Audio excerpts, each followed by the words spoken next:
Welcome to Hochoka Podcast.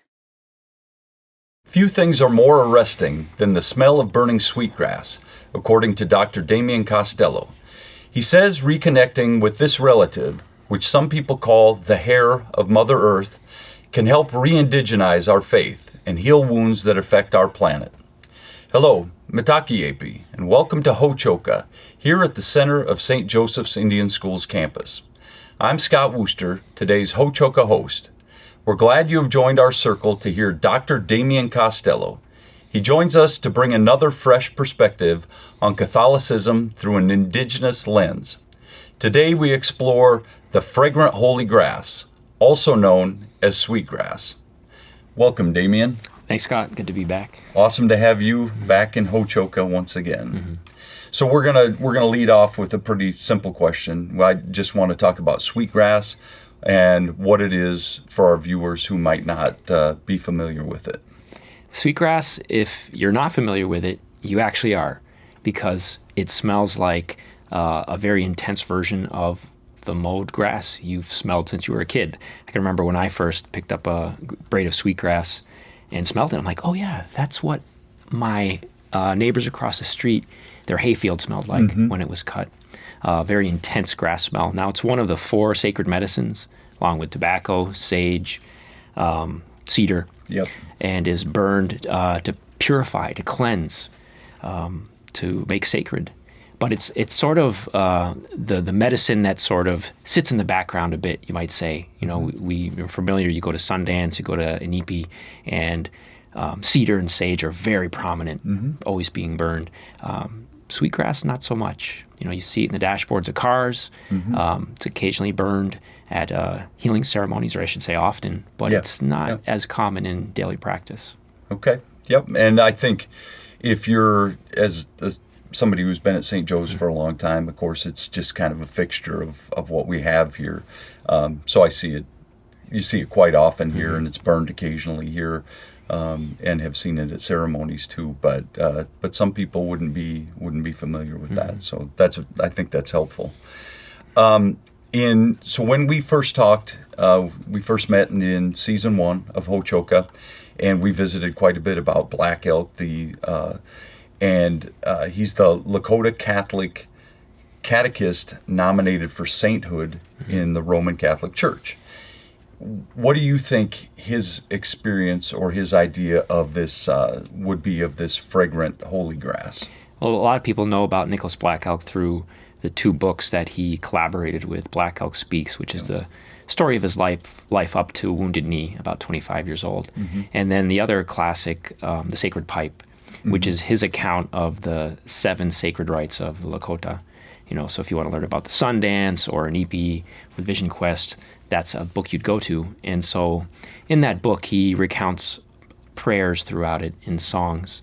And he often talks about the use of sweetgrass. So for him, I think it was more prominent at his time and in his particular version of the tradition.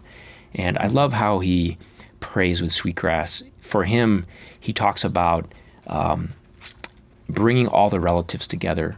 Like this fragrant smoke will go throughout the universe and make relatives of all beings. So if you think of sage as being that sort of purifying medicine, it has the power to bring it, to wipe away the negative. Sweetgrass sort of brings things together and makes relatives a unitive force. Yeah. So it's the way I'm understanding it from your interpretation, which is Black Elk's interpretation, right? Which would be kind of a living symbol or embodiment of Mitakiasan, or we're all related, or all my relatives, which I think is a pretty powerful thing, and all contained in something that grows here commonly on the prairie. Right? You speak about Robin Wall Kimmerer's work in her book, Braiding Sweetgrass.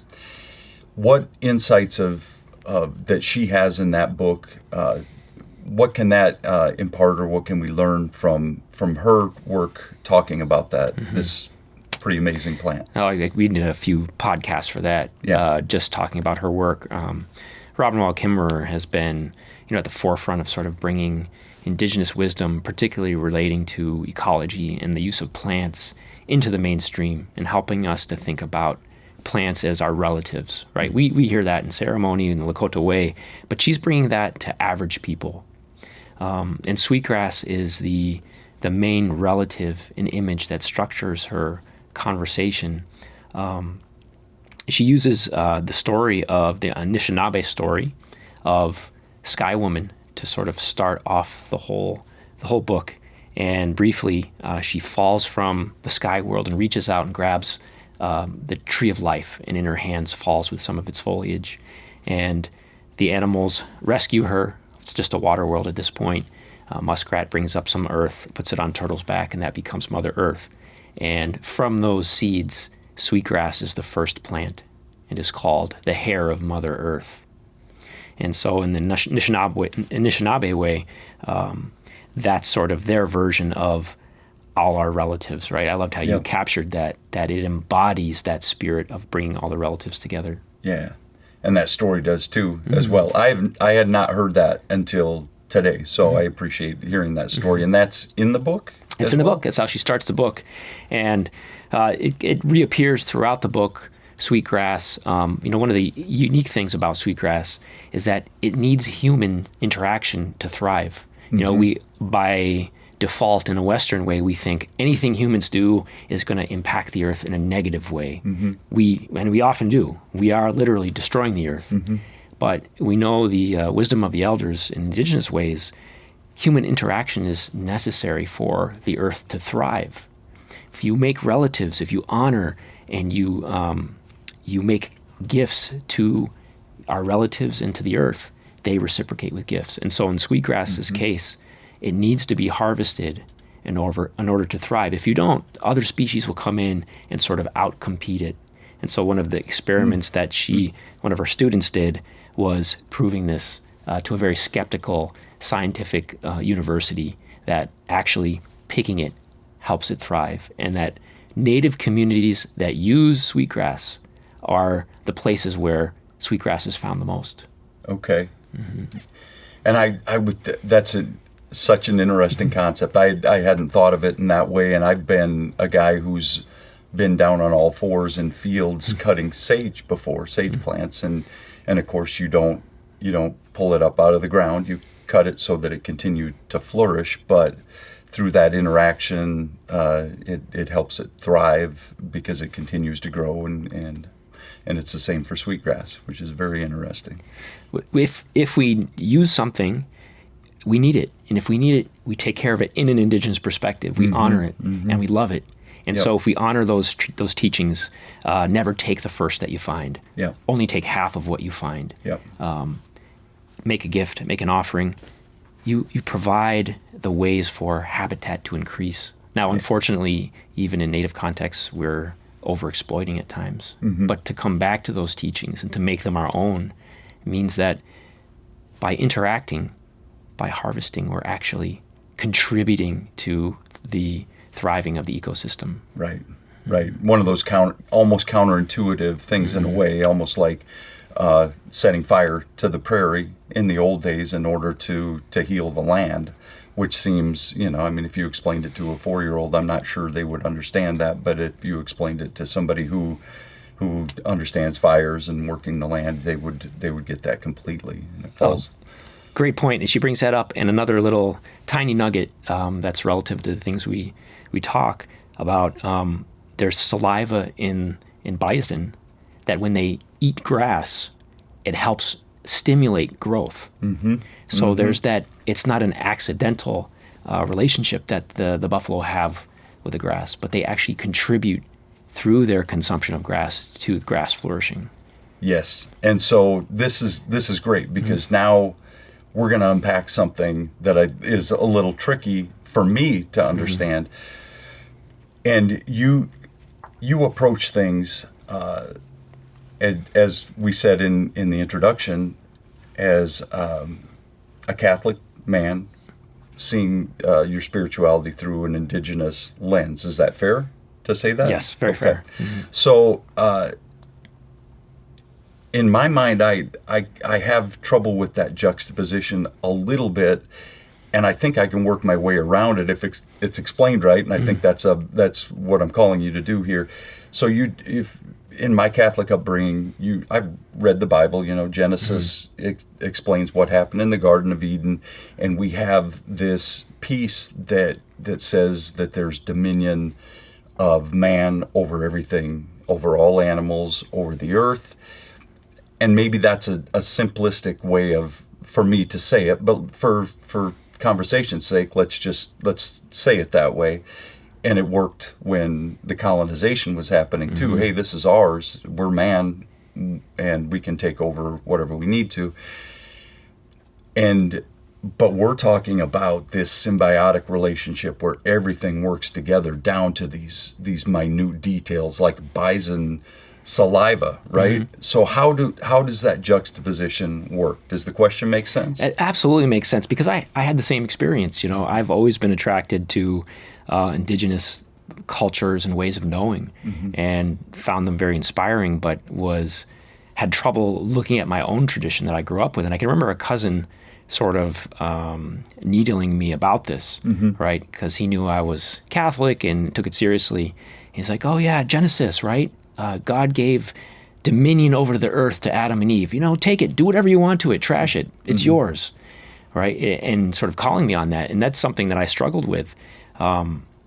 But one of my colleagues, so where I work is an indigenous theological school that tries to bring the best of indigenous wisdom and spiritual traditions alongside with Christian traditions to allow them to inform each other. And so he's a biblical scholar, Dr. Danny Zacharias, and he's of Cree descent. And he reads Genesis as if it was an indigenous story. And he will say, and my colleagues will say, you modern Western people have been pretty good at claiming Jesus as a white man who, maybe would drive cars and use computers. He's from a tribal people that lived on the land, and their ceremonies connected them to the land. And if you read Genesis, it actually says something very different than what you people 2,000 years later have been saying. So, we can go into great detail about this, but his point is that if you look at the text in Genesis, the 6 days of creation, God creates different parts of creation. Let there be light. God creates light. God says the light is good. When you get to the part about the earth and the creation of vegetation, he says, let there be green things that grow from the earth. And in the text it says, and the earth brought forward the green plants. So the earth is the actual agent in this story, co-creating with God. So when we talk about Mother Earth, that is in the text. It has a spiritual potency of its own, much like in indigenous stories. And the second half to that is that God, when he places Adam and Eve in the garden, he says, the translations we often get will say to till and keep the earth, right? And so in my mind, I think of those sort of 19th century paintings of the old man, in sort of a New England dress with his hoe standing next to his wife. The gleaners. Yes, exactly. The language is actually covenantal language. Relational language is the same verbs that you would use for keeping the covenant, for doing ceremony in the Old Testament. So if you translate it faithfully in the way that it's translated elsewhere, it should be translated as to conform to the earth.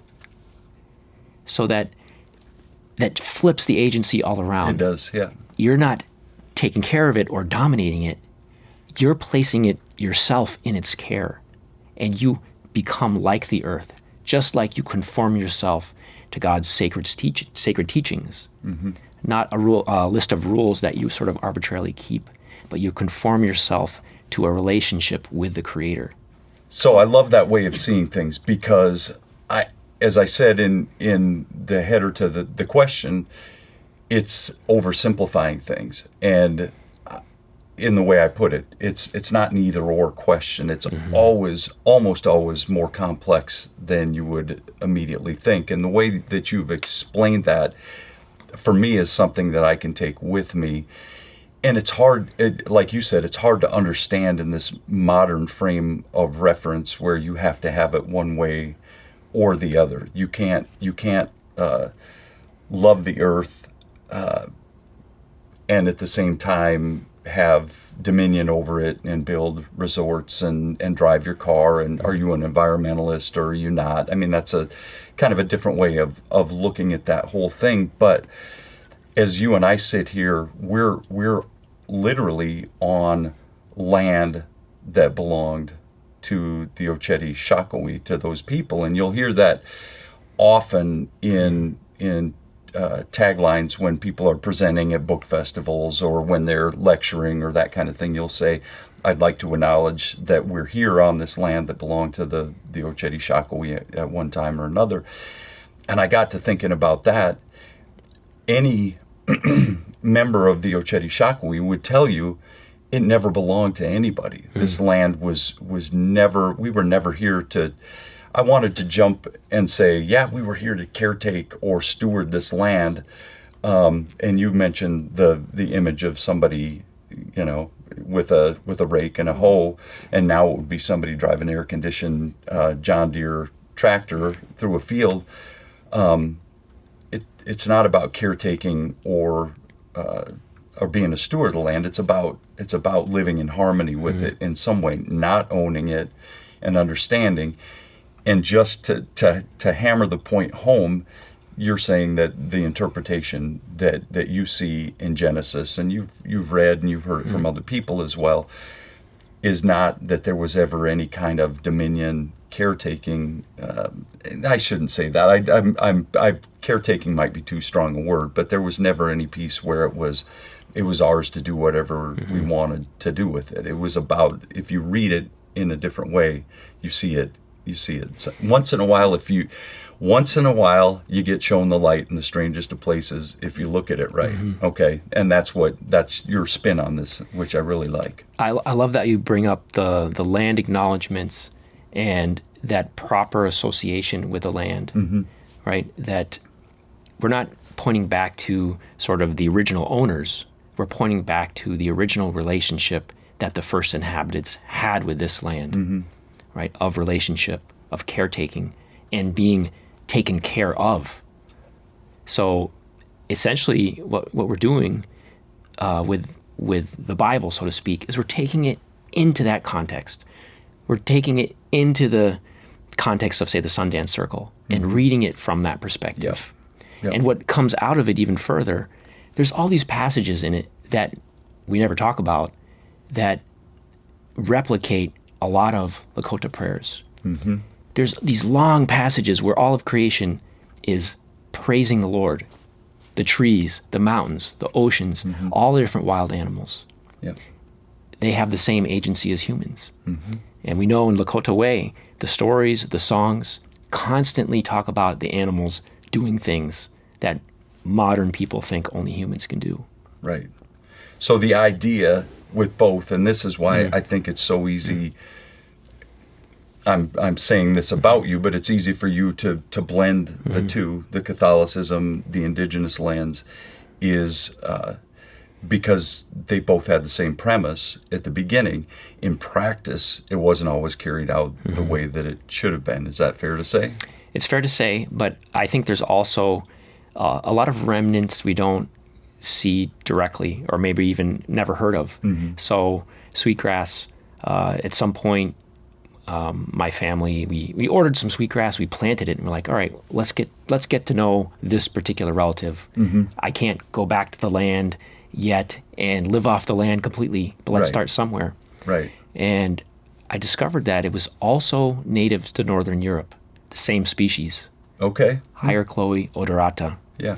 Which the scientific name means fragrant holy grass. Now, I don't know how much you know about science, but scientists are generally not used to, they don't go around naming things with sacred names. But this was encoded within it. I got to read more. Sweetgrass was used in a very similar way historically and continues to be used that way among the Sami, the indigenous people of northern Scandinavia, who have teepee-like dwellings. They herd reindeers. indigenous people that are part of the global gatherings of indigenous people. And they would continue to use sweetgrass even when they participated in Christian traditions. And there's even this overlap where people would bring sweetgrass into the church on important feast days. And they would scatter it on the ground because of the scent. And in history, it's recorded as another name in Northern Europe was Mary's grass. Okay. Wow. Yeah. So run the scientific name, biological name of it by me one more time. Hierchloe odorata. And that's fragrant holy grass. The holy is in the meaning. Oh, very interesting, yeah. So there's all these, I think, indigenous remnants in even Europe that we've lost because we've left Europe. You know, our ancestors, our ancestors left Europe, whatever, 100, 200 years ago, and picked up, and their traditions were mostly lost. We might retain some food, we might retain a particular church tradition, but all those traditions we had that connected us to the land were wiped away. Yeah. But sweetgrass is in Northern Europe. Bison are in Northern Europe today. So Okay. I'm mostly of Polish descent. Yep. There's a bison herd in a national park in Poland. And the name for sweetgrass is Zubrowka, bison grass. Okay. Yeah. And there's a story that the grass gives the power to the buffalo. Okay. I love it. It's a connection. So you feel that over here in the new country, right? And still feel that connection. Maybe on a subconscious level even, or a DNA biological level, which is pretty cool. Well, that's one thing I like to talk to people about when I give a talk. At some point towards the end, I'll say, okay, how many people here descend from indigenous people? Now, immediately, we will rightly think, okay, who here is of native North American descent? And some people raise their hand, oh, you know, I'm a Guala, or I'm part Potawatomi, or whatever it may be. Oh, great. How many of us descend from indigenous people? And I finally get the group to think about, oh, wait a minute. We all do. Just for some of us, it's been thousands of years that we've gradually transformed into something different than that. But all of us have a genetic history, 99.999. You could put all the nines you want at the end of our genetic history is indigenous. We lived like indigenous people in a particular place with traditions that are very similar to Lakota, Dene, or Anishinaabe, whatever indigenous traditions we're familiar with. Yeah, with our own sacred geography. Yeah, that's a great way to look at it. I really like that. So you have said that you, at some point, got into really exploring your personal connection, or or your families, or your ancestors, or that connection to sweetgrass, understanding it scientifically and spiritually in your own way. What can you impart to our viewers so that they might understand a power of it for them and how that works? Well, I would encourage viewers to get to know this relative, right? Especially if you're of European descent. Your ancestors have known it for tens of thousands of years. And now it's an opportunity to reestablish that connection. And I think, particularly in a Catholic context, the story of Sky Woman descending from the sky and bringing those seeds, and sweetgrass being the first plant on Mother Earth, connects beautifully to our traditions about Mary. The oldest traditions of the church is that Mary was assumed into heaven. She never died on earth, but that she was brought up to heaven by Christ, who loved her so much. And so I think that provides this beautiful symmetry and the potential to see, our indigenous traditions informing our theology, and our theology sort of informing indigenous traditions in a circular way, where Sky Woman fell to the earth and was a part of the creation of this beautiful land we have here. Mary's assumption back up to heaven brings the sweetgrass smoke, you might say, back up to heaven, and foreshadows the beauty that is to come. And again, I really like that And I would also say, and I think we're on the same page here too, that you led off the episode talking about 4 sacred plants that come from the earth: tobacco, sage, cedar, sweetgrass. And if one way to understand the importance of any of those 4 is pretty simple. You don't have to be told. You and I talked about it a lot, and we had a lot of fun doing it, and hopefully imparted some wisdom. But if anybody's ever in doubt of the power, light it up, right? Make that connection, put a flame to any of those things, smell it, breathe it in, let it waft over you, and you will, if you're open to it, if your heart, mind, spirit are open to it, you're going to understand that connection, because it's got a way. And you said that interaction between humankind and the plant brings about something pretty special, and you don't have to put a name on it. It exists. We're so good as humans thinking that we're in charge, and I think that act in the Lakota way, but also in the Catholic way, in the use of incense, lets us know, no, sometimes our relatives lead the way. Yeah. And I think this is an opportunity for us to follow. Yeah, absolutely. Great stuff. Wopila, thank you so much for sharing your wisdom today. Appreciate it. And thank you for joining us here in Hochoka. Thank you to our viewers for joining us here in Hochoka as well. We're at the center of St. Joseph's Indian School campus, where we talk about issues that are central to Native American education today. Until the next time we meet, stay centered.